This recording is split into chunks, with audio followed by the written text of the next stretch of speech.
¿Me escuchas? Sí, sí, sí, muy bien. Sí, que muchísimas Entonces gracias por empezamos la... así. Perfecto. Muchísimas gracias por la presentación. Bien, quería comentar que esta charla titulada Construcción discursiva del traductor voluntario, el caso de la traducción voluntaria en las ONG, forma parte de dos proyectos de investigación. El primero está dirigido por la profesora María Calzada Pérez de la Universidad Jaume I y el segundo lo coordina Florentino Paredes de la Universidad de Alcalá y como pueden ver, por no repetir, por no leer la diapositiva, como pueden ver en la presentación, se trata de proyectos con una temática común como es la traducción y las migraciones.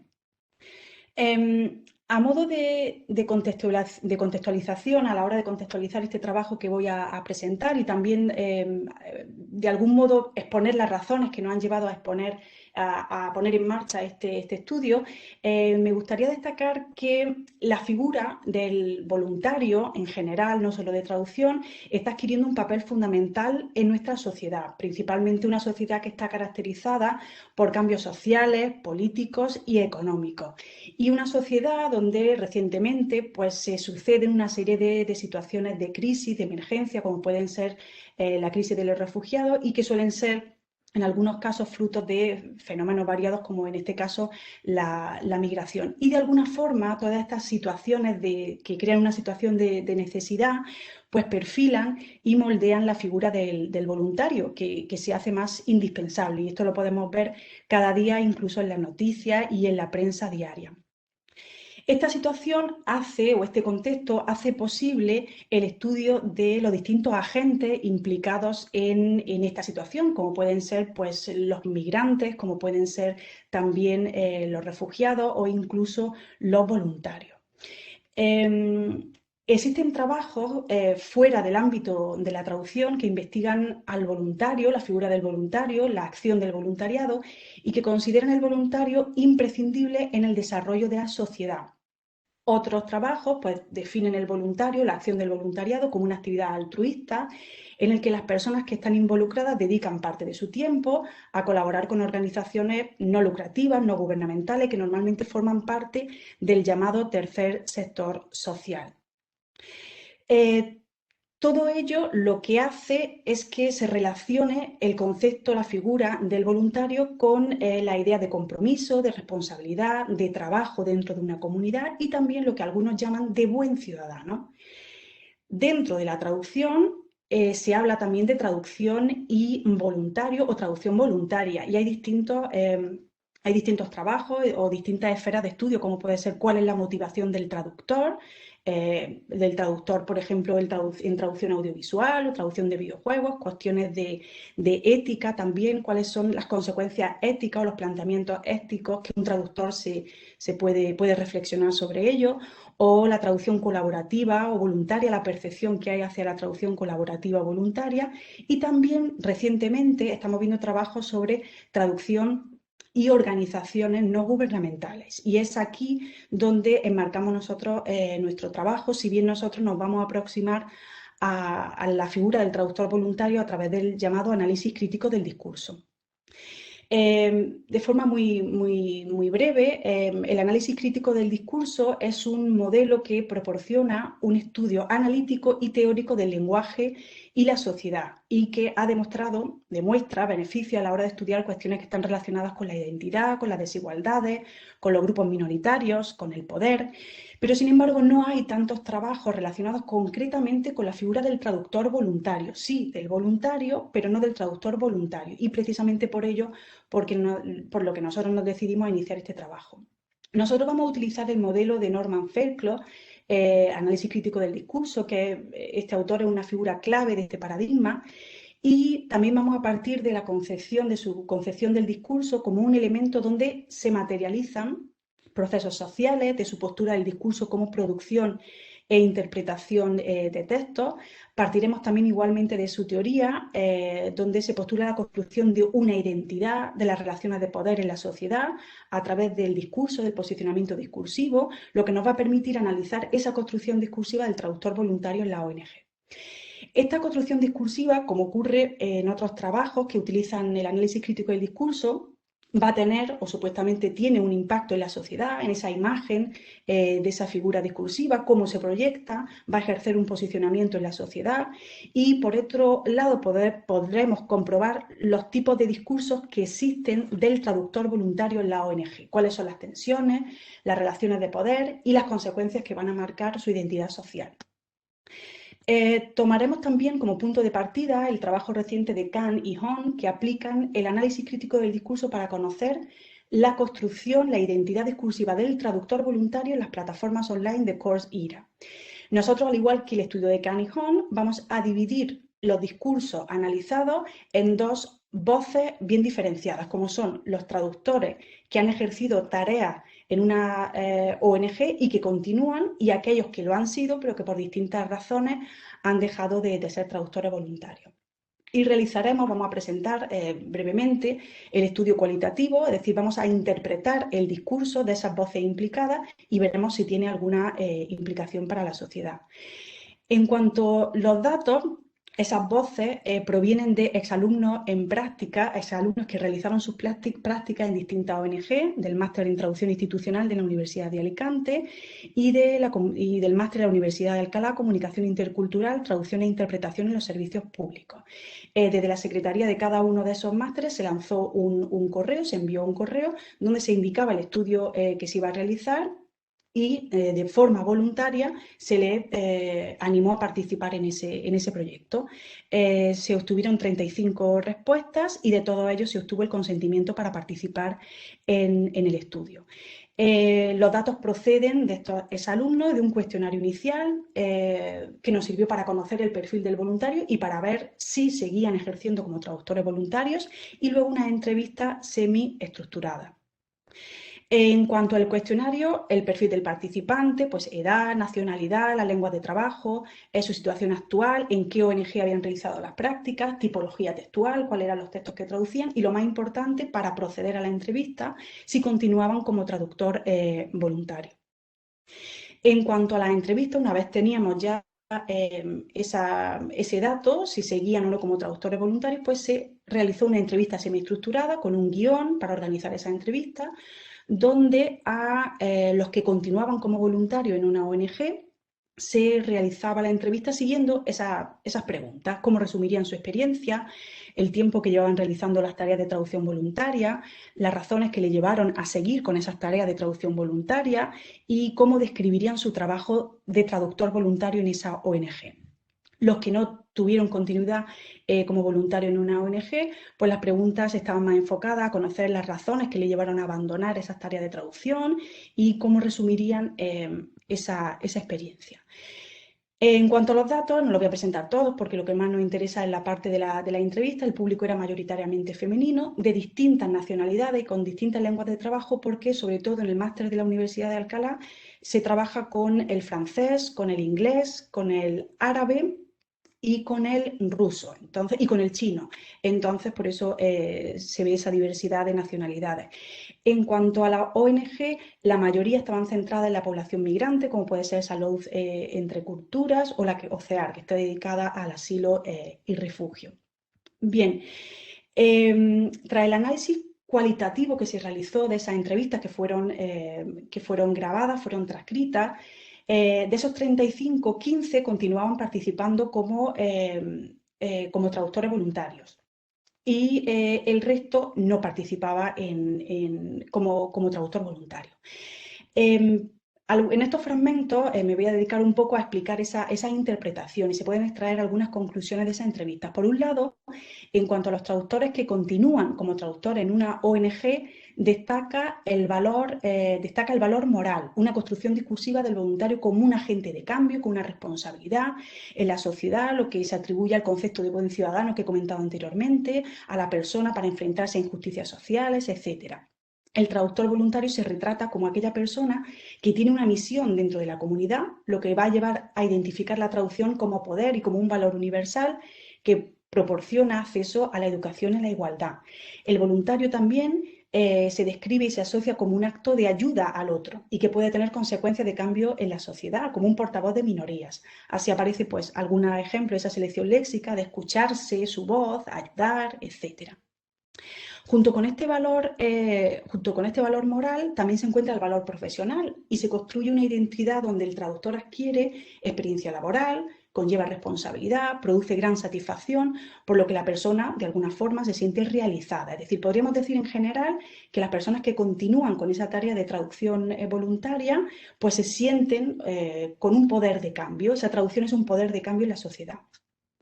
Sin embargo, la visión más crítica la encontramos en la voz del traductor que ya no ejerce como traductor voluntario y que se retrata precisamente con ese discurso más crítico, donde considera que la traducción esa traducción voluntaria es un peligro hacia las tareas de la traducción, sobre todo hacia la profesionalización del traductor, además de ser actividades que causan una influencia negativa en el plano personal, no se sienten valorados. Incluso aquí podríamos afirmar que la traducción voluntaria pues se ve casi como una amenaza a la profesión.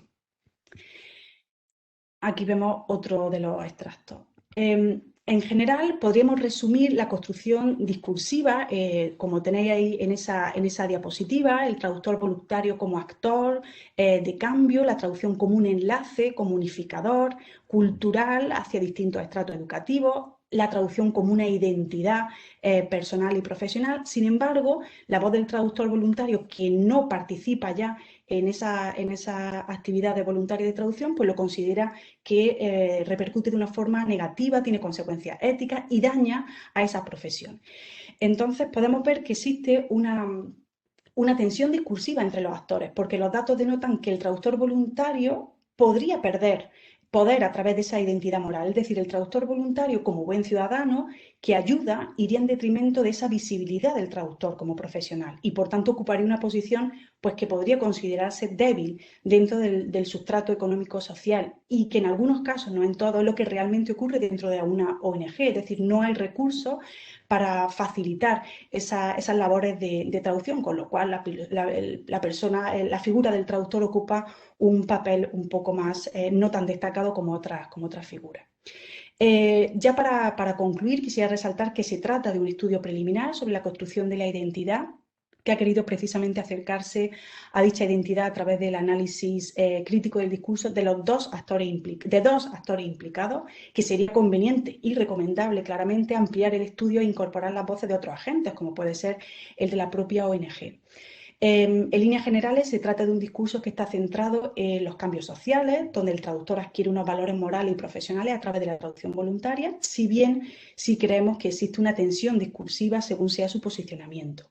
Creemos también que esta identidad está sujeta a los cambios que se producen en la sociedad y que los discursos de las distintas voces pues, contribuyen a la imagen que la sociedad pueda tener de ello, en este caso como el del traductor voluntario en una ONG.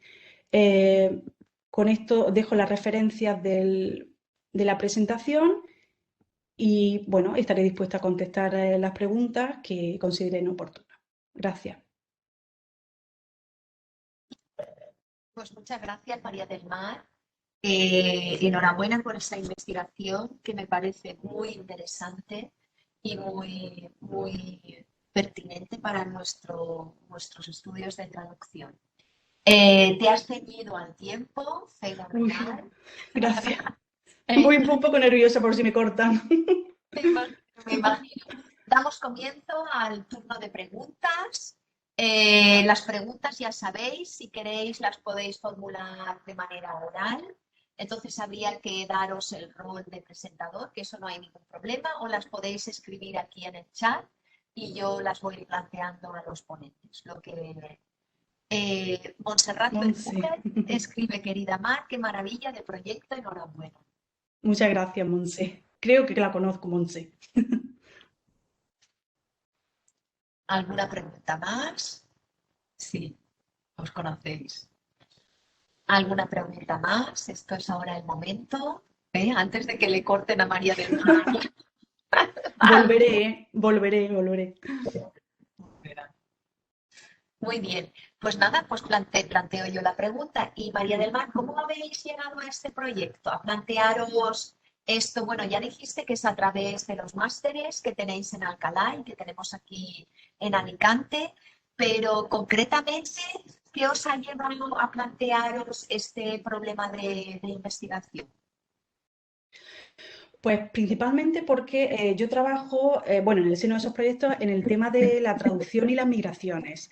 El tema del voluntariado, en general, es, bueno, se tiende a ver como sí, una persona que ayuda, etcétera, pero en el plano de la traducción voluntaria, por ejemplo, hay muchos estudios donde, bueno, hay gente que está en contra, que no está en contra, incluso cuando se realizan las prácticas, hay gente pues que no quiere hacerlas quizá por un valor moral sí quiere hacerle una traducción ONG, pero por otro lado, como hemos visto, y eso es solamente unos fragmentos, ¿por qué tengo que hacerlo de forma gratuita? Sé que estoy ayudando, pero esto es tan necesario que tendría que ser reconocido. Entonces, he leído mucho sobre traducción voluntaria también, el trabajo de Teseo, que aparece ahí al final, y nos planteamos, es decir, bueno, vamos a analizarlo desde otro punto de vista. Está el tema de la identidad narrativa, etcétera, pero como yo trabajo con temas de análisis del discurso, pues me planteé hacerlo a través del análisis del discurso y sobre todo con el trabajo que he señalado anteriormente de Kahn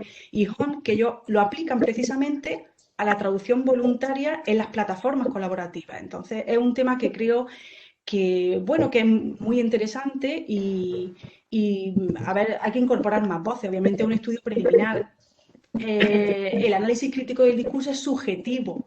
Habría que utilizarlo, y de hecho lo estamos haciendo a través de un análisis cuantitativo como es el corpus. Pues yo he dicho la selección léxica, ¿vale? Pero ¿cuántas veces aparece la palabra ayudar, por ejemplo? Bueno, pues eso se sustenta desde el punto de vista cuantitativo, quizá del análisis del discurso apoyado en corpus, ayudado a través de corpus, pues, bueno, pues se puede triangular más los resultados.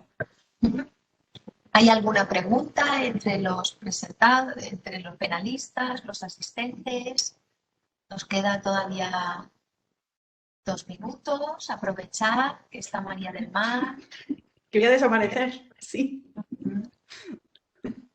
Bueno, como tenemos todavía un poquito de tiempo, te planteo yo otra pregunta, porque yo conozco la traducción voluntaria a través de lo que es, pues lo que se está escribiendo mucho sobre activismo, ¿no? Traducción y activismo. ¿Y cómo ves tú en ese marco como más amplio? Me da la sensación que es traducción y activismo. ¿Cómo ves tú ahí la traducción voluntaria? A ver, la traducción... Concebir la traducción voluntaria como activismo social. En pues, pro de una justicia social. La traducción lo que hace, creo que estamos todos de acuerdo, es dar voz, ¿no? Estamos dando voz, entonces yo creo que su causa está justificada con el activismo. Tiene que dar voz a esas personas que la necesitan, pero hay que dar voz también a la traducción como un proceso necesario que hay que reconocer y a la que, bueno, hay que darle la importancia que se merece, sobre todo ese activismo si se realiza en esas situaciones de emergencia o en esas situaciones de crisis. Todos los recursos tienen que ir destinados a eso, porque si no escuchamos la voz, en este caso de esas minorías, por ejemplo, no podemos hacer absolutamente nada. Y el traductor, intérprete, este ha sido traducción, pero traductor e intérprete son figuras muy, muy relevantes. Y el tema de la traducción y el activismo, pues llevan muchos años. Si no recuerdo, había un artículo de Mona Baker hace muchísimo tiempo. El 98 o algo así. Sí, en Granada, en la Universidad de Granada sí, también. Entonces...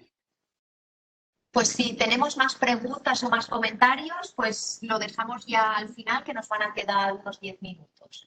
Pues damos comienzo a la presentación de Carlos Veloso, José Poblete y Néstor Singer.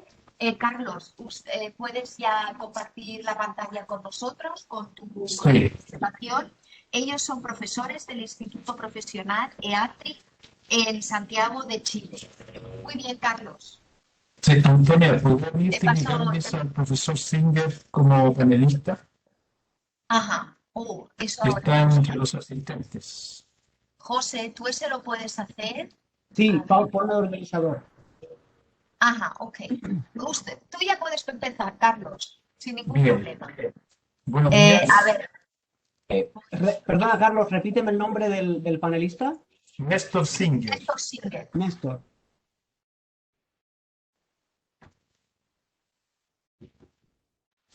Ya está. Muchas gracias. Bien, buenos días a todos. Muchas gracias por la invitación a la Universidad de Alicante. Junto a los profesores Néstor Singer y José Poblete voy a compartir una experiencia metodológica que tuvo lugar en Chile. Se titula La metodología AICLE para la enseñanza de inglés en la formación de traductores. A modo de contexto, contarles que Chile es un país monolingüe de habla hispana. Y en este Carlos, contexto, disculpe que te interrumpa. ¿Tú estás proyectando algo porque no se está viendo? sí, bueno, de hecho compartí, voy a ver de nuevo entonces, se supone que estoy compartiendo, No, a no ver, se ve. voy a volver.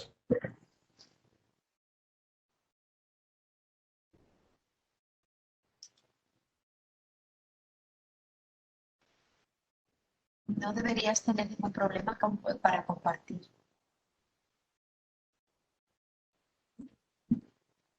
Ahí puede ver. Sí, ahora, perfecto. Disculpa la interrupción. No, está bien, muchas gracias.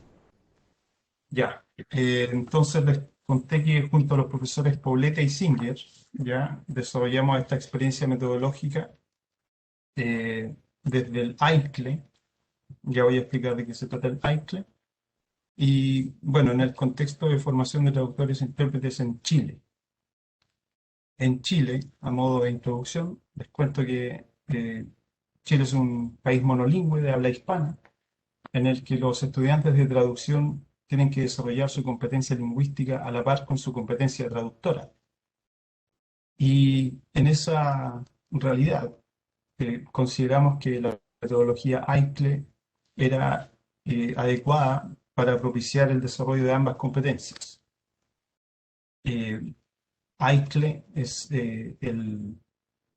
digamos, es una metodología que integra aprendizaje de contenidos y de lenguas extranjeras, en nuestro caso la lengua inglesa.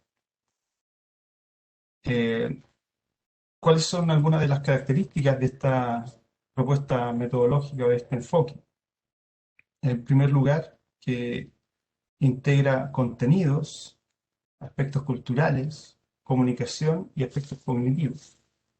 Y consideramos que eso se alinea perfectamente con los objetivos programáticos de las asignaturas de lengua inglesa, por una parte, y por otro, con los objetivos programáticos de las asignaturas de traducción. Otra característica es la inclusión de contenidos conceptuales, lingüísticos y procedimentales, que por supuesto también se alinea con el desarrollo de la competencia lingüística, las 4 habilidades, y 3 subcompetencias traductoras clave, como son la competencia bilingüe, la competencia extralingüística y la subcompetencia ya instrumental.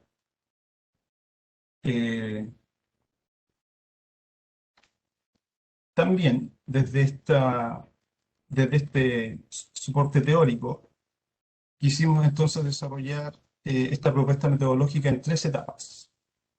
En primer lugar, alineamos los ejes temáticos de la asignatura de traducción con aquellos de lengua inglesa.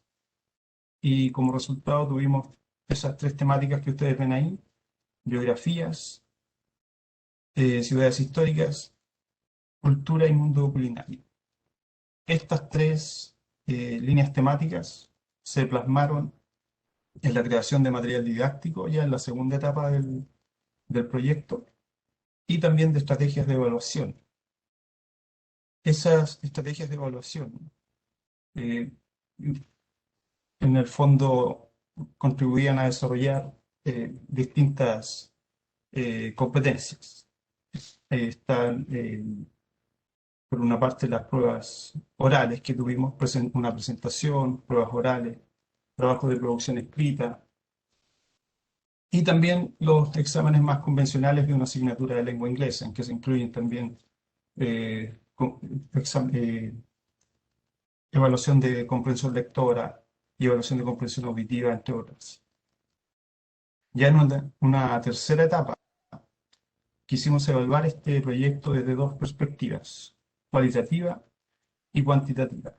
Por una parte, recabando información sobre la percepción de los participantes del proyecto sobre la experiencia metodológica que implementamos con ellos, y también los resultados académicos en la asignatura de traducción. ¿Dónde se desarrolló esta experiencia? En la Escuela de Traductores e Intérpretes EATRI, ¿ya? El Instituto Profesional Chileno, con dos grupos, uno de 15 estudiantes y otro de 13 estudiantes, que el año pasado, esto fue el 2020, iniciaban su segundo año en la institución y por lo tanto estaban comenzando la asignatura de lengua inglesa 3 y práctica de la traducción 1. También participaron dos docentes del estudio. Por una parte, la docente a cargo de la asignatura de traducción para ambos grupos y quien les habla a cargo de la cátedra de lengua inglesa. Y el análisis que se llevó a cabo de la información que se recabó, bueno, lo hicimos mediante un enfoque mixto, ¿cierto? Cuantitativo y cualitativo. Porque, bueno, primero quisimos comparar resultados académicos y también mediante una entrevista semi-estructurada a tanto a los alumnos como a la profesora de traducción. Quisimos interpretar, ¿cierto?, las percepciones de los estudiantes desde una base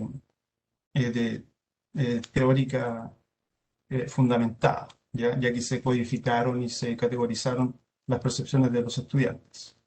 Y aquí tengo que contarles que a raíz de la crisis sanitaria global, tuvimos que modificar nuestro proyecto en relación a lo que habíamos pensado inicialmente. Todo esto se pensó para un contexto presencial, pero finalmente decidimos, como tuvimos que implementarlo de emergencia prácticamente en formato online, alteramos un poco esa intención inicial y comparamos algunos resultados académicos, como vamos a ver en la siguiente diapositiva. ¿Por qué hicimos esto? ¿Por qué comparamos solo los resultados de traducción? Porque consideramos que el contexto presencial no es 100% comparable con el contexto en línea.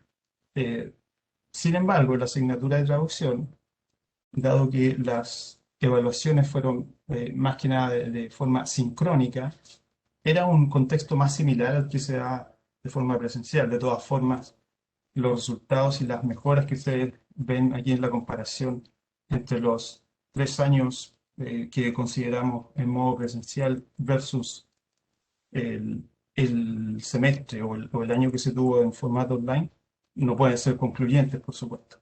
Estas son conclusiones preliminares y por lo mismo estamos desarrollando ya un proyecto para este año para empezar a comparar resultados en contextos similares, en nuestro caso en contexto en línea.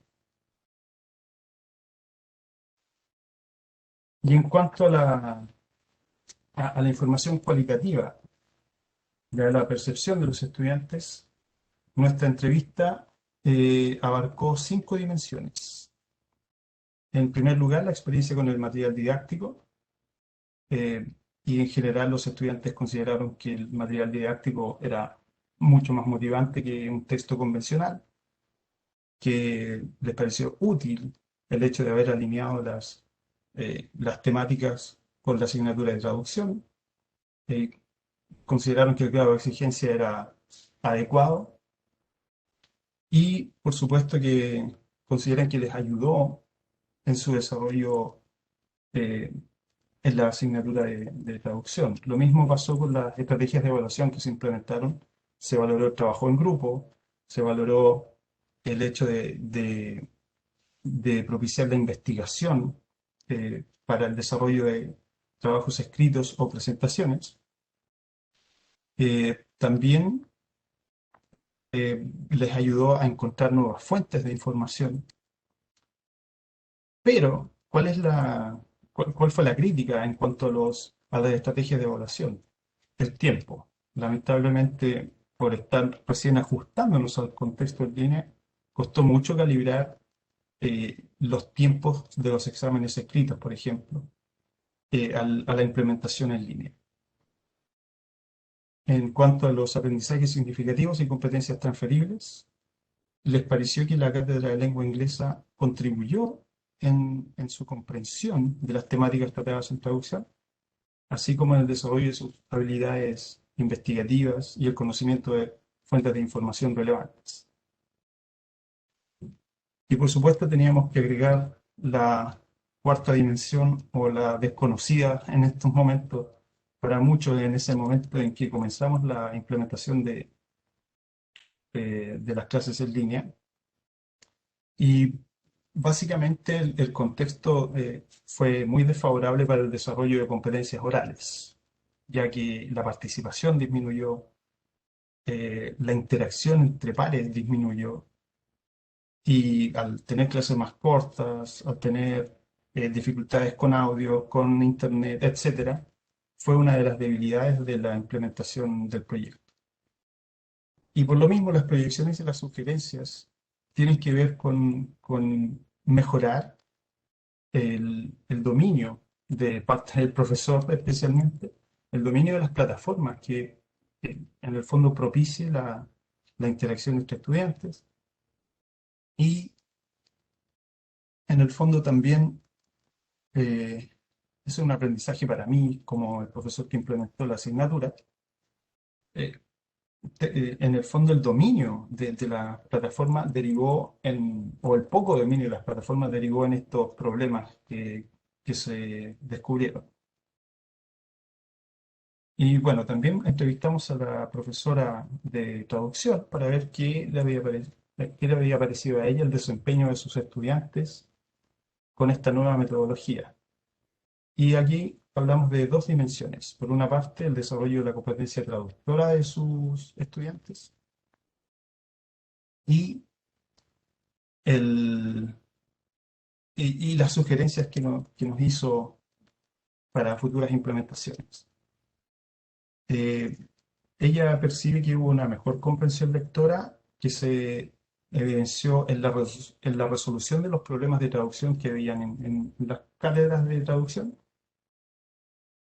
Hay una subcompetencia instrumental más desarrollada, es decir, la investigación se notaba que era más prolija, más desde mejores fuentes, ¿ya?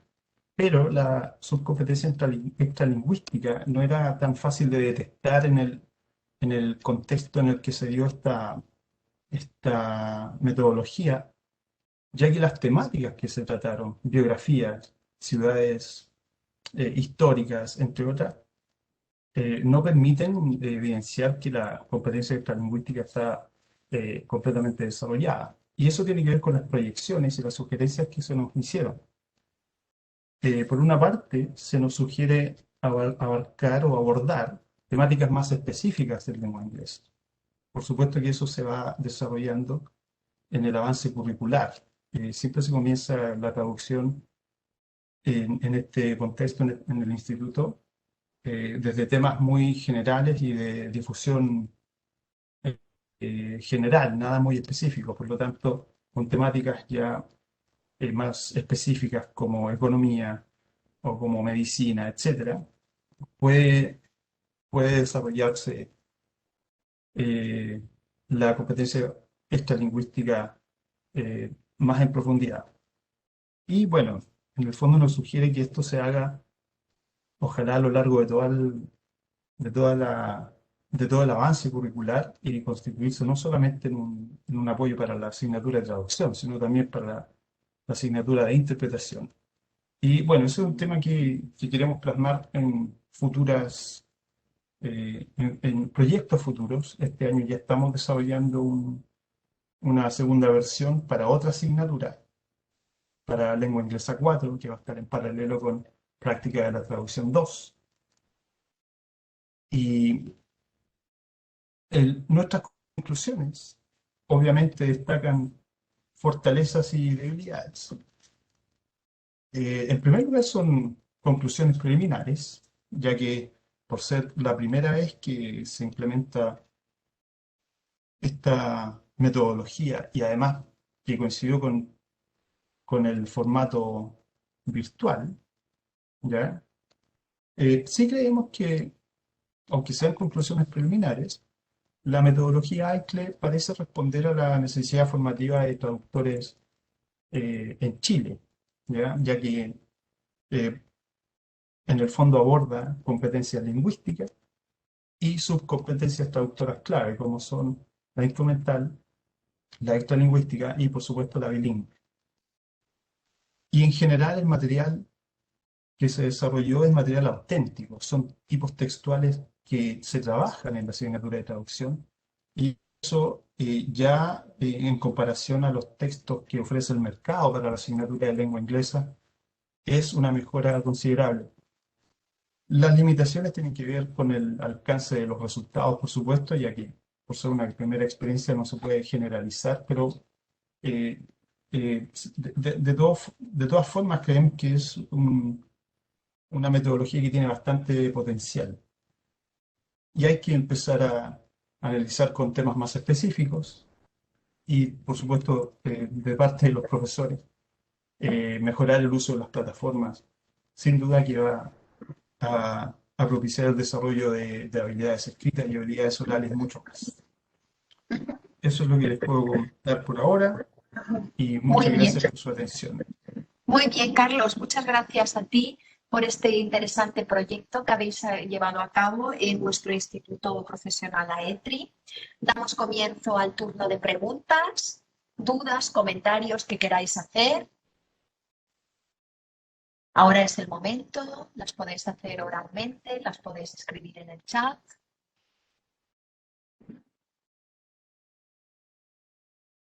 Una idea fabulosa, unir de alguna manera la metodología que se emplea en las clases de traducción con la metodología que se emplea en las clases de lengua.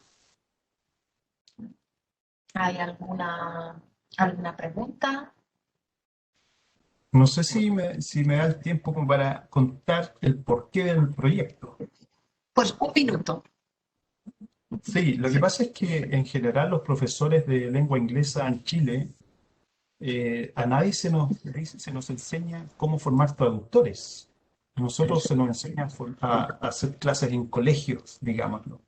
No es parte de nuestra formación indagar en la formación de traductores intérpretes. Entonces, esto es algo que se está desarrollando hace muy poco, por lo menos en Chile.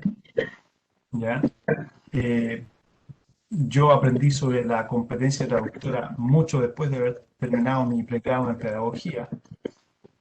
Y por lo mismo, yo estuve mucho tiempo formando traductores e intérpretes sin saber lo que era la competencia traductora, por ejemplo. ¿Ya? Entonces, los textos a los que uno recurre no necesariamente van a formar las competencias necesarias, por una parte. Muy bien, Carlos. Eso es básicamente la génesis de lo que estamos haciendo con los profesores Néstor Singer y José Poblete, que son de USACH, ellos también, de la Universidad de Santiago de Chile. Pues muchas gracias, Carlos. Damos paso a la presentación de Sofía Sánchez Mompeán y Paula Cifuentes Pérez. Ellas son profesoras de grado de traducción en la Universidad de Murcia. Sofía, muchas gracias, Antonia. ¿Se ve bien la presentación? Fenomenal. ¿Se ve? Se ve. Muy bien. Perfecto. Vale, gracias. Bueno, buenos días a todos. En primer lugar, dar las gracias a los organizadores del Congreso por dejarnos presentar aquí el estudio que hemos llevado a cabo mi compañera Paula Cifuentes Pérez y yo. Se enmarca dentro de los estudios de la traducción de tipo audiovisual y dentro de esta en el doblaje, la modalidad de doblaje. Y el título es Oír para leer, un estudio de recepción sobre las voces del doblaje de animación. En primer lugar, nos gustaría empezar contextualizando un poquito el tema de nuestro estudio y a continuación, pues, explicar en qué ha consistido nuestro estudio de recepción y finalmente terminar con, exponiendo las conclusiones a las que hemos llegado. Podríamos decir que el interés por este tema surge a raíz de la gran repercusión que la inclusión de voces famosas ha tenido y sigue teniendo en las películas de animación en Estados Unidos. De hecho, podríamos decir que el origen principalmente de esta tendencia se encuentra en la película Aladdin, que se estrenó en 1992 y que, bueno, pues a raíz de ahí se incluyó a Robbie Williams en el personaje de... ¿Me escucháis? Sí. Sí, Sofía. Perdona que os interrumpa.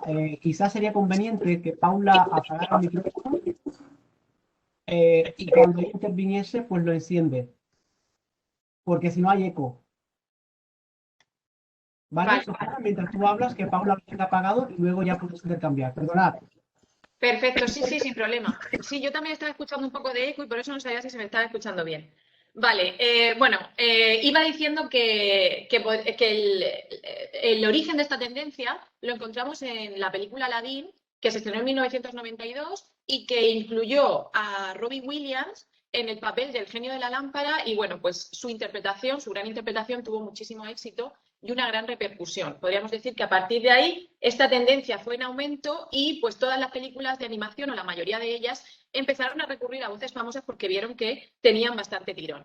De hecho, si nos fijamos en un estudio que llevé a cabo en el 2015, en el que se analizaban pues, la cantidad o la inclusión de voces famosas en las películas de animación de Estados Unidos, en las películas que se estrenaron entre 2007 y 2013, vemos que un 96% de ellas, datos muy significativos, incluían voces famosas para poner voz a estos personajes, mientras que simplemente el 4% contaban con actores de voz profesionales y formados en este sector. Además, estas voces famosas juegan un papel fundamental como estrategia de marketing en las películas de animación de Estados Unidos, porque son los propios actores y actrices famosos, populares por el público, los que se encargan de hacer la promoción de la película, los cuyos nombres aparecen en los carteles promocionales de la película, en los trailers, etcétera. Por tanto, pues se considera que el público va a tener más interés en acudir a las salas de cine si puede escuchar a los actores y a las actrices que le gustan o que conocen. Bueno, pues a raíz de aquí nos preguntamos qué se hacía o qué pasaba en el doblaje de estas películas al castellano. Es decir, ¿se recurre también a personajes o a personas famosas para doblar a los personajes de animación o se recurre a actores de doblaje profesionales? Bueno, en realidad podríamos decir que la influencia de Estados Unidos es bastante notable también en nuestro país, porque cada vez encontramos que se incluyen más voces famosas en las películas de animación dobladas al castellano. De hecho, si volvemos al estudio que he comentado anteriormente, en el que también analizaba la inclusión de voces famosas en las películas animadas dobladas al castellano entre 2007 y 2013, vemos que casi la mitad de las películas dobladas incluían personajes famosos como parte o doblando personajes animados. Y un poquito más de la mitad, el 52%, contaban con actores de doblaje profesionales. Hay que matizar aquí que estos personajes famosos o populares, conocidos por el público, son de dos tipos o los podemos englobar dentro de dos categorías. Los primeros de ellos los podemos encontrar aquellos que tienen un bagaje o una formación en interpretación y por tanto son actores y se dedican al mundo de la interpretación, y luego otro tipo de famosos que pertenecen a distintas categorías, que se dedican a distintas profesiones. Pues, por ejemplo, podemos encontrarnos con deportistas como pues, Andrés Iniesta, Fernando Alonso, presentadores como Matías Prats, cocineros como Ferran Adrià, cantantes, Alaska, Mario Vaquerizo, ¿vale? Nos encontramos una gran amplitud de personajes famosos, conocidos por el público, pero que no tienen formación ni en doblaje ni, obviamente, tampoco en interpretación. Sí que es verdad que, bueno, los famosos actores se suelen incluir muchas veces en los personajes protagonistas, mientras que los famosos no actores, podríamos decir que normalmente ocupan pues, personajes secundarios o cameos que se consideran intervenciones simpáticas para el público. Bueno, a raíz de estos datos, si tenemos en cuenta que esta modalidad audiovisual, que el doblaje en sí requiere una técnica vocal específica y además unas cualidades interpretativas que deben ajustarse a las limitaciones propias del medio, del doblaje, pues pensamos que la falta de experiencia y de conocimientos en este sector podría afectar de forma negativa a la recepción del producto doblado y a la credibilidad de los personajes de animación. Y eso es precisamente lo que nos hemos propuesto averiguar en nuestro estudio. En este caso, el objetivo principal es constatar si la voz que se emplea en el doblaje afecta y en qué medida el grado de credibilidad del personaje de animación. Por eso partimos de la hipótesis principal de que la voz afecta al grado de credibilidad del personaje. Por tanto, las voces que son interpretadas por actores de doblaje, actores profesionales de doblaje, van a ser más creíbles que aquellas que han interpretado famosos actores que se dedican al mundo de la interpretación, pero que no tienen conocimientos sobre doblaje, y famosos no actores, que no tienen ni conocimientos sobre doblaje ni conocimientos sobre interpretación. Para ello recurrimos al uso de cuestionarios, que a continuación explicará mi compañera Paula, que contestaron 127 estudiantes de la Universidad de Murcia, cuya lengua original o nativa era el español y segunda lengua el inglés. La edad media de los participantes era de 19,92, es decir, unos 20 años de media, puesto que la encuesta fue contestada por alumnos de primero, segundo y tercero del grado de traducción e interpretación. No la contestaron alumnos de cuarto porque es en cuarto curso donde se imparte la asignatura de traducción audiovisual y no queríamos que tuvieran conocimientos ni ningún tipo de formación específica o previa para contestar este cuestionario. Y también vemos que hay una diferencia significativa entre el género de los encuestados. 85% fueron mujeres y 15% hombres. Básicamente esta diferencia se debe a que la gran mayoría del alumnado del grado en traducción en la Universidad de Murcia pues es femenino, ¿vale? Simplemente por eso los datos no son tan equitativos en esta parte. Vale, y ahora procedemos a explicar, mi compañera Paula va a proceder a explicar el diseño experimental. ¿Puedes pasar? Sofía, ¿puedes pasar? Sí. Bueno, pues en cuanto al diseño, logramos elegir entre un corpus bastante amplio dos películas, Smallfoot y Hotel Transilvania 3, ya que estas dos películas incluían todos los tipos de voces que queríamos testear para corroborar o refutar nuestra hipótesis. Así, de esta manera tenemos en ambas películas actores de doblaje, que sería el voz de tipo 1, actores famosos de voz menos conocida, que sería el tipo 2, actores famosos de voz menos conocida y, por último, famosos que no eran actores. Aquí, para hacer la distinción... Ay, perdón, Sofía, ¿puedes volver un poco atrás?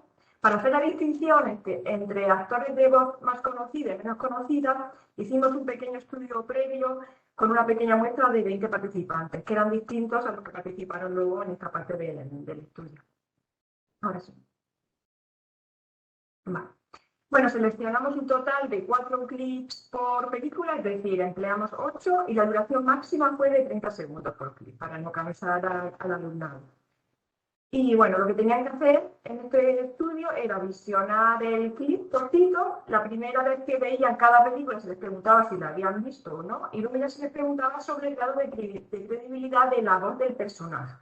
Y si conocían a quien había interpretado el personaje, pues escribieran su nombre. Luego también tuvimos en cuenta la orden de presentación de los estímulos y creamos 2 órdenes distintos, el orden A y el orden B, para evitar esos efectos negativos. Y luego, una vez que habían visionado los 8 clips, incluimos una sección al final que incluía 2 preguntas, en las que tenían que valorar de una escala del 1 al 5 si consideraban que los famosos, que la presencia o la inclusión de famosos en el doblaje de películas de animación eran un buen reclamo para acudir a las salas de cine. Y si ellos personalmente irían a ver la película por ese motivo, ¿vale?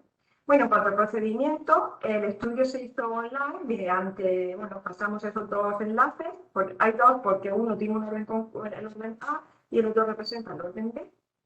También se les pidió que utilizaran sus propios auriculares, ya que creemos que el sonido iba a ser mucho mejor que si simplemente lo escuchaban con unos altavoces normales, pues pensamos que era mejor que empleasen auriculares. No se les dio ningún tiempo límite, pero ninguno de ellos tardó menos de 20 minutos en complementar el estudio.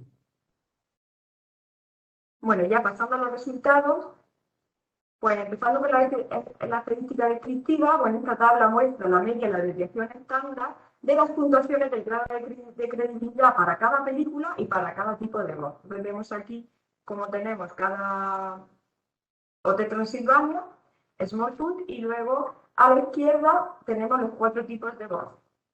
¿Pueden darle? En general, nuestros datos muestran que las puntuaciones más altas para el grado de credibilidad del personaje las han recibido los actores de doblaje para ambas películas, con una puntuación de 4,19 para Hotel Transilvania y 4,15 para Smallfoot. Bueno, simplemente indicar que la puntuación máxima era 5. Luego también vemos que la puntuación más baja para ambas películas también fue la de famosos que no eran actores, que es el tipo de voz 4. Y vemos un 3,47 para Hotel Transilvania y una media de 3,40 para Smallfoot. Vale, luego para nuestra sorpresa encontramos que el tipo de voz 3, en este caso era de una actriz famosa de voz menos conocida, o según el estudio que hicimos, los participantes la categorizaron como menos famosa, pues resulta que en este caso de Transilvania ha recibido la segunda puntuación más alta. Bueno, pues simplemente indica que bueno, empezamos siempre con estadística descriptiva, pero luego la estadística inferencial nos ayudará a ver si las diferencias que existen entre los distintos tipos de voces va a ser significativa o no lo va a ser. Bueno, pues para la estadística inferencial llevamos a cabo una NOVA del tipo 2, donde tenemos las 2 películas y los 4 tipos de voces. Y esta NOVA nos dio 2 efectos. El primero fue el efecto del tipo de voz y el segundo fue el efecto de la película. Bueno, en cuanto al efecto del tipo de voz en el grado de credibilidad, como podéis ver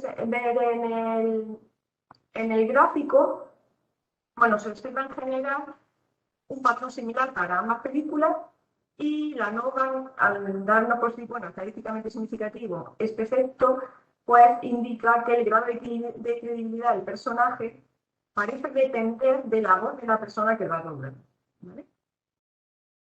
¿Vale? El segundo efecto que nos aporta la NOVA es el efecto de la película en el grado de la credibilidad.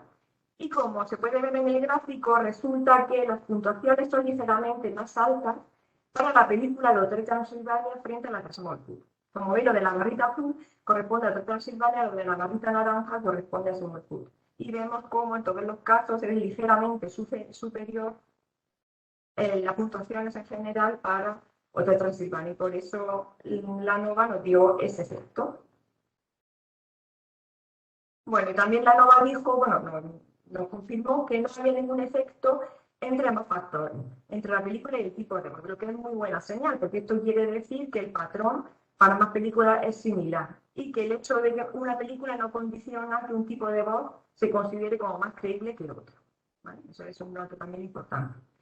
Bueno, ya también llevamos estadística inferencial para cada película por separado para ver si va a haber diferencias del tipo de voz 1 frente al 2, frente al 3, frente al 4. Bueno, y con respecto a Transilvania 3, bueno, pues se encuentran diferencias significativas entre todos los tipos de voces, entre todos los pares de voces, ¿vale?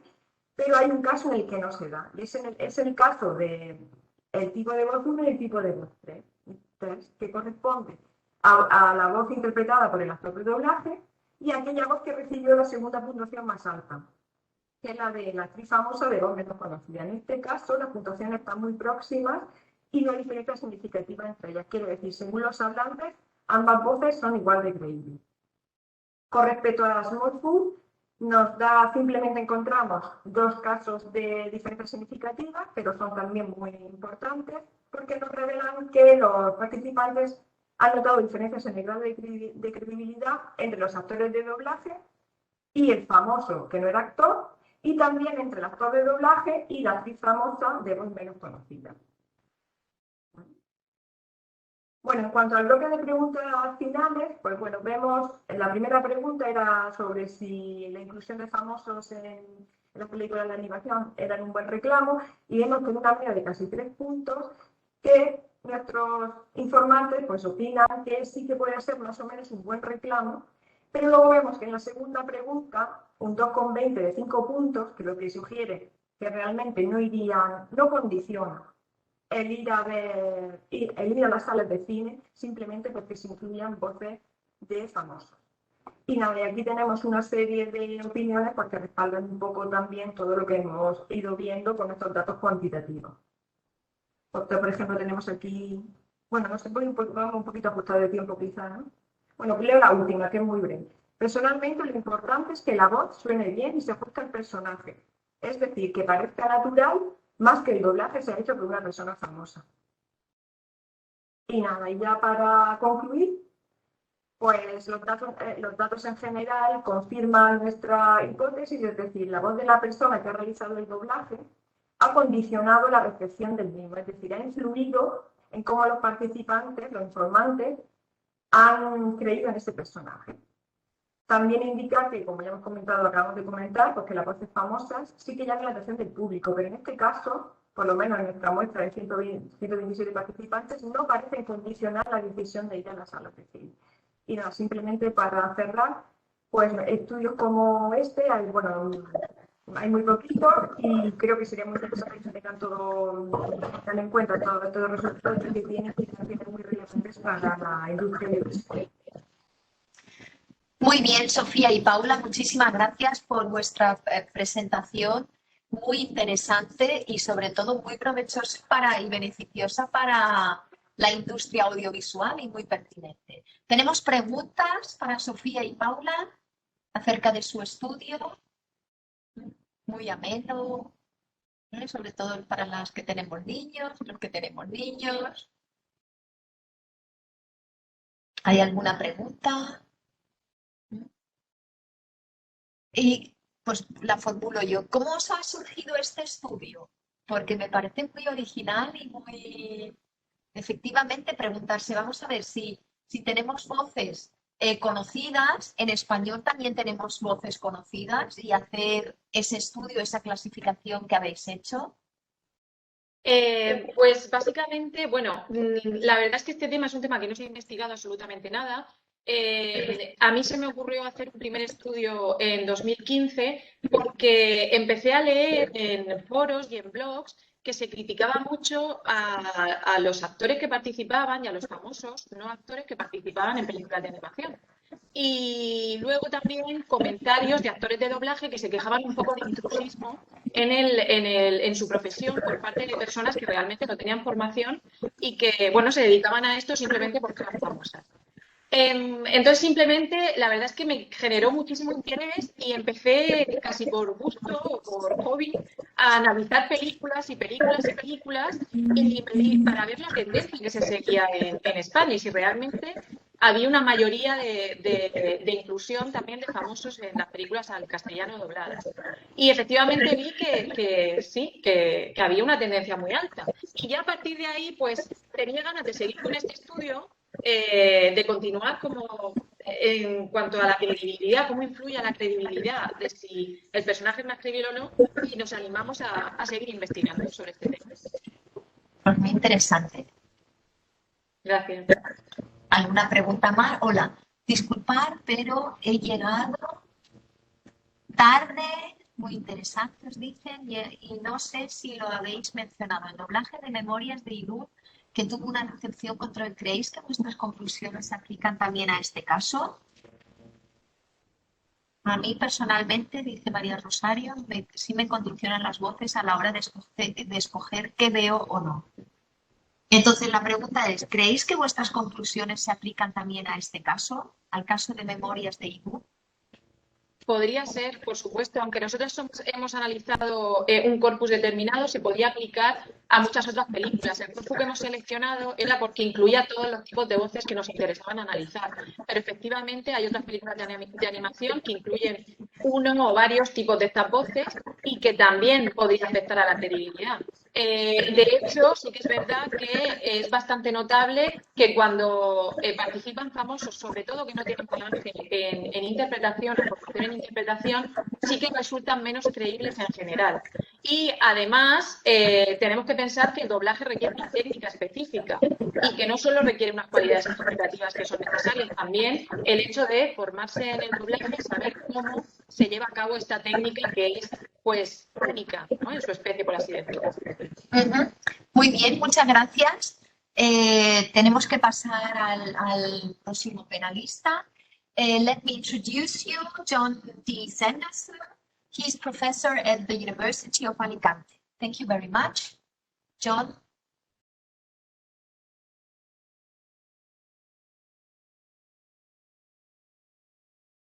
At the moment, we can't see your presentation.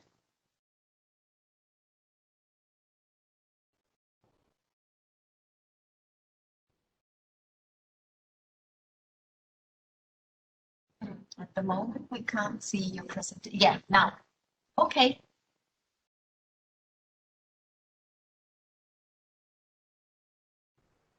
We can't hear you. Su micrófono está apagado, Antonia. Okay. John, would you switch on your microphone?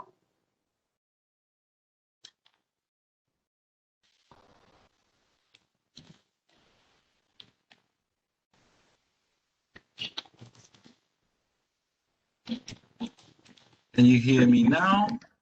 Yes, now we can hear you. And now let's see if I can share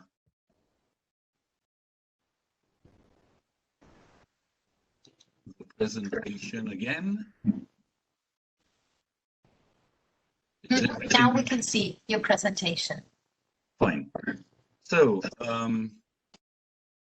my topic starts with the term dubese, coined by Myers in 1973 and defined by Martin and Jaume as, I quote, a culture-specific linguistic and stylistic model for dubbed texts, unquote, is foregrounded by Gómez Capuz as a major influence in Spain concerning the outstanding presence of cults derived from the English language. It refers to the resulting lexis of a diachronic routine of translation for dubbing, which initially sounded unnatural when compared to the norms of usage of the target language, but eventually became canonical within the restricted context of the viewing of the overwhelming amount of American films released in Spain and, to a certain extent, the local production of films. In order to analyze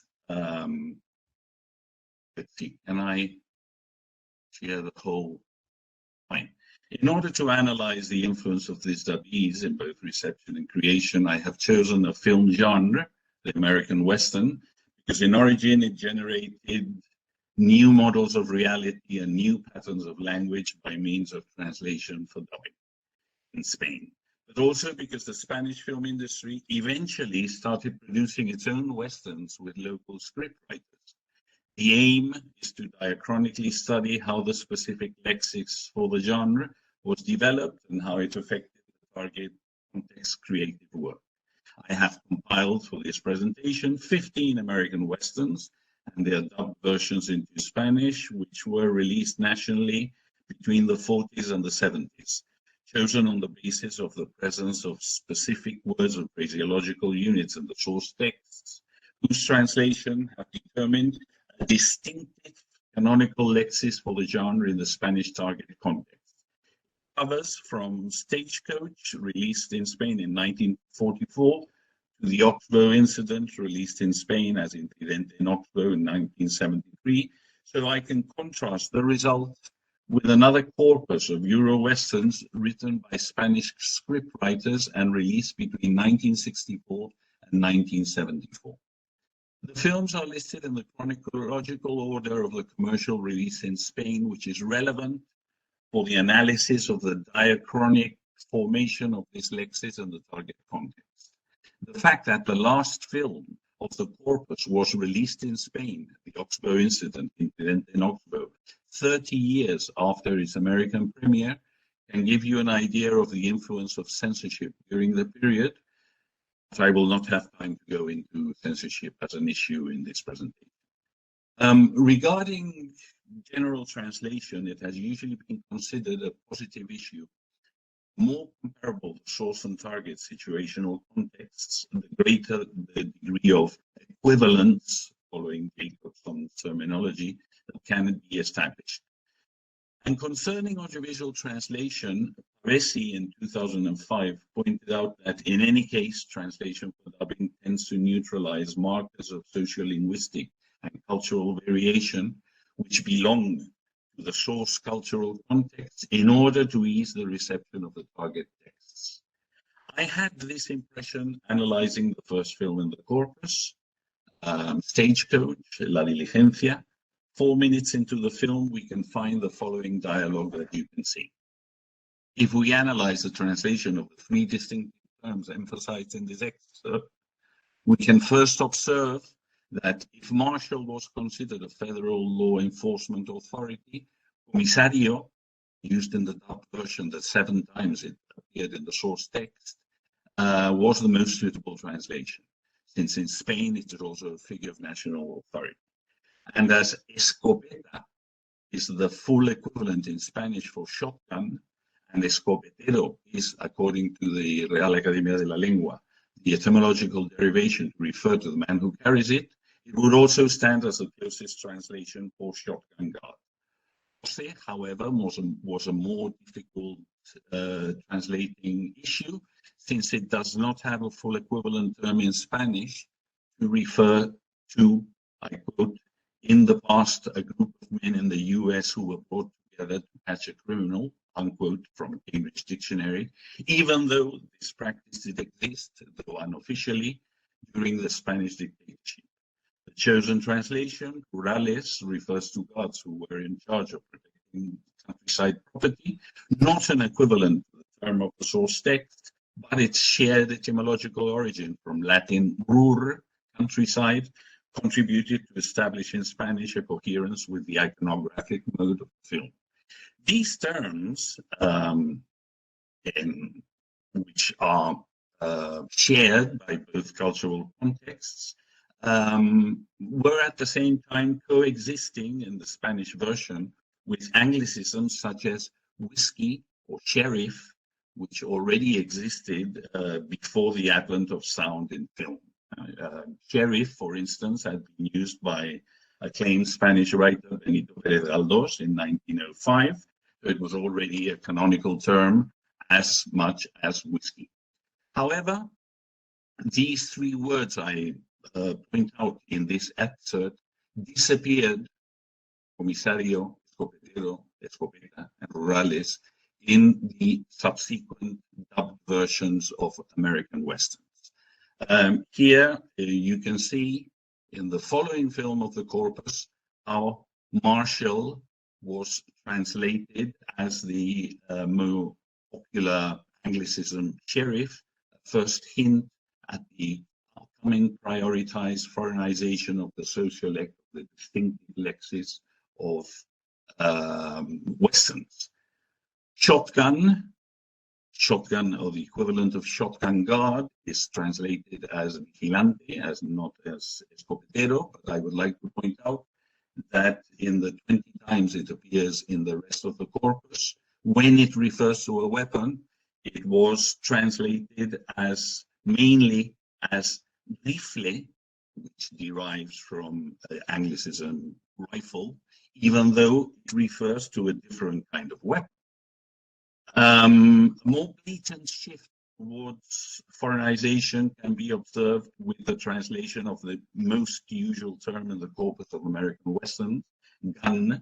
It appears 240 times, and in 43.7% of the cases, it's translated as the anglicized hyponym revolver, even though revolver was not used a single time in those 15 westerns of the American corpus.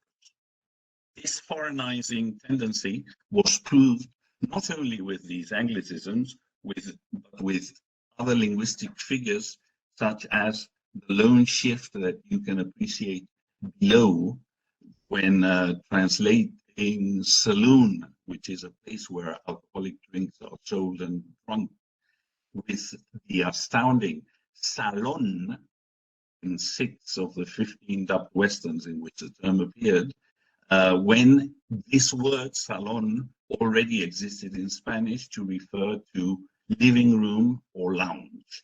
The fact that it acquired in Spanish the meaning of the English cognate may have been due to the physical presence of the word saloon outside the premises, but there were plenty of words to have used instead of salon. Well, I have accumulated statistical results from my diachronic analysis of these translation strategies, covering a number of distinctive terms. Here I'm showing you a few of the results. Distinctive lexis mainly made up with Anglicisms, with the blown shift, but also with other strategies, as you can see, archaisms as forajido or forastero, translations by paraphrase like arrancar or cortar la cabellera, and even neologisms such as nortista and sudista.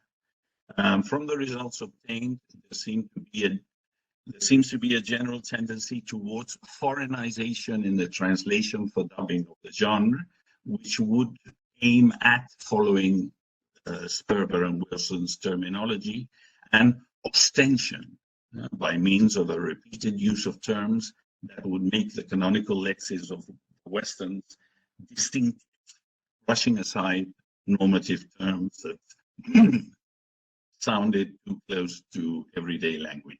But taking a step further and hoping not to go beyond the established time, this lexis has led me to a research on how the development of this canonical debise in these 4 decades could have affected linguistically the eruption in the early 60s of a subgenre of European Western shot in Spain, whose screenplays, in many cases, were originally written by Spanish scriptwriters.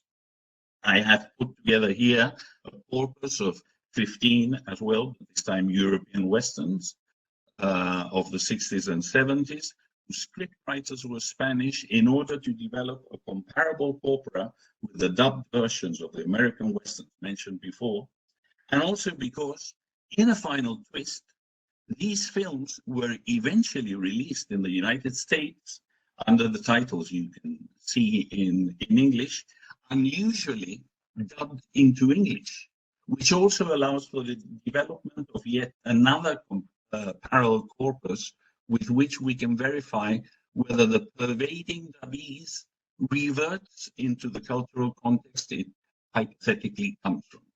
However, the main aim of this analysis is to find out whether Spanish scriptwriters would follow the traditional norms of usage of their language, or they would stick to the foreignizing tendency of translators for dubbing. So I have found in films of, well, this is the second film of the corpus, that some distinctive terms of Spanish dubbing, salon and sheriff, are commonly used. But interestingly, what I would like to point out, for example, here, is that the Spanish calques from English do not revert to the original.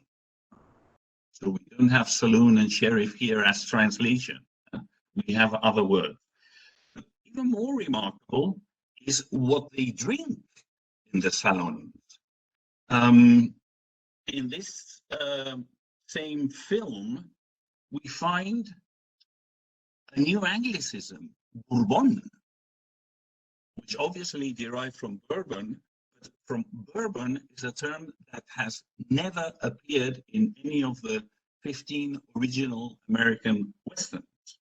Actually, between this minute 6 and minute 13, Bourbon is mentioned 5 times. So there is more Bourbon in 6 minutes of a Spanish Western than in 15 full-time American Westerns. Even so, this proves how they're taking a step further, Spanish script writers, in the foreignization of the lexis. We have more surprises at the Salon. They order an unexpected alcoholic drink, un Jerez, in the Salon. This Spanish wine did exist at the time, but again, it was not common in saloons, and at the same time, it had never appeared again in those 15 American Westerns that I compiled. So the Anglicism was not included in the Spanish version. They say Jerez instead of sherry, which could be interpreted as a minor nationalistic stance, but it's still another step forward within the writing. I have found many other examples, but I don't want to go beyond my time. I'll just point out another one. Scriptwriter Joaquin Luis Romero Marchén takes yet another step forward towards foreignization and incorporates the term martial 5 times in his Spanish script. Yet another direct Anglicism brought into the target context, which, as the much favored sheriff, also contains the fricative post-alveolar consonant sh, phonetic borrowing, which is non-existent in Spanish language. So the presence of yet another Anglicism with the same phonetic loan as sheriff shows how foreignization has come full circle, and therefore contemporary Spanish words such as comisario, alguacil, or taberna wouldn't stand a chance in contemporary Westerns. So therefore, my conclusions are that the usefulness, well, I would like to point out the usefulness of diachronic analysis to verify how the distinctive lexis of an alien genre, in this case Western, is developed, and how, at least in this case, the generalized aim is, or seems to be, to make it as ostensive as possible, diverting it from norms of usage. At the same time, we can also see the effects of integration of dummies in creative writing on the target cultural context, where not only is this artificial lexis used, but as we have seen, the ostensivity even takes a step further with examples such as Bourbon or Martial. And finally, I would like to emphasize the functionality of parallel and comparable corpora that might be of help for audiovisual translators and may encourage researchers to analyze other film genres in order to establish equivalent glossaries.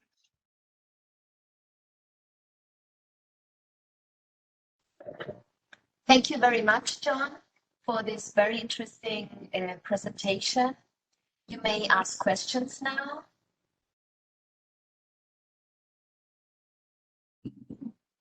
Questions for John?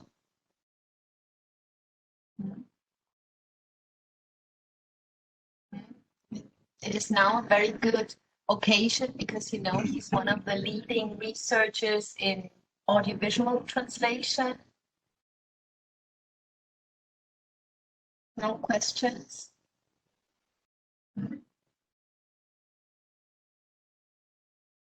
So I pose a question then. John, why did you choose for your corpus Westerns? Why do you think they are especially interesting to analyze dubbies? And also, has these intrusions of Anglicisms that don't exist in Spanish something to do with the time when they were dubbed? Well, I have chosen Westerns because, well, it was a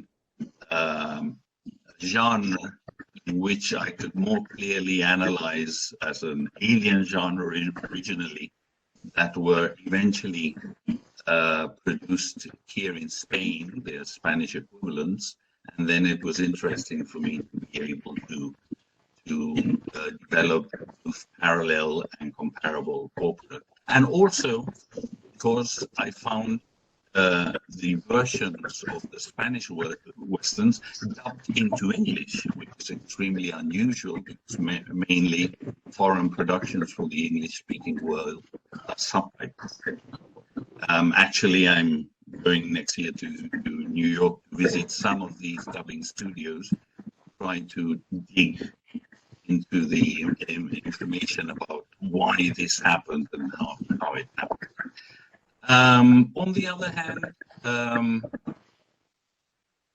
if it was influenced by a period, I would say that remarkably, we've had, well, the dictatorship ended in 1975, so we've had 4 decades since then, but still the canonical lexis is used, the canonical lexis of the time is used. I mean, you still find Salón, you still find Hijo de Perra in the dubbing of contemporary westerns. So I think it's more important the idea that in this genre, at least, encourage other researchers to see in other genres, the main aim was to make it distinctive. Even though some terms, I mean, the fact that there were shotguns in Spain, they didn't want to use escopeta because it presumably sounded too Spanish. And they used another term instead, which referred to a different weapon. It perhaps an example of the wider focusing on trying to make it as distinctive as the actual films by the commercialization in the Wild West were and still are. Thank you very much.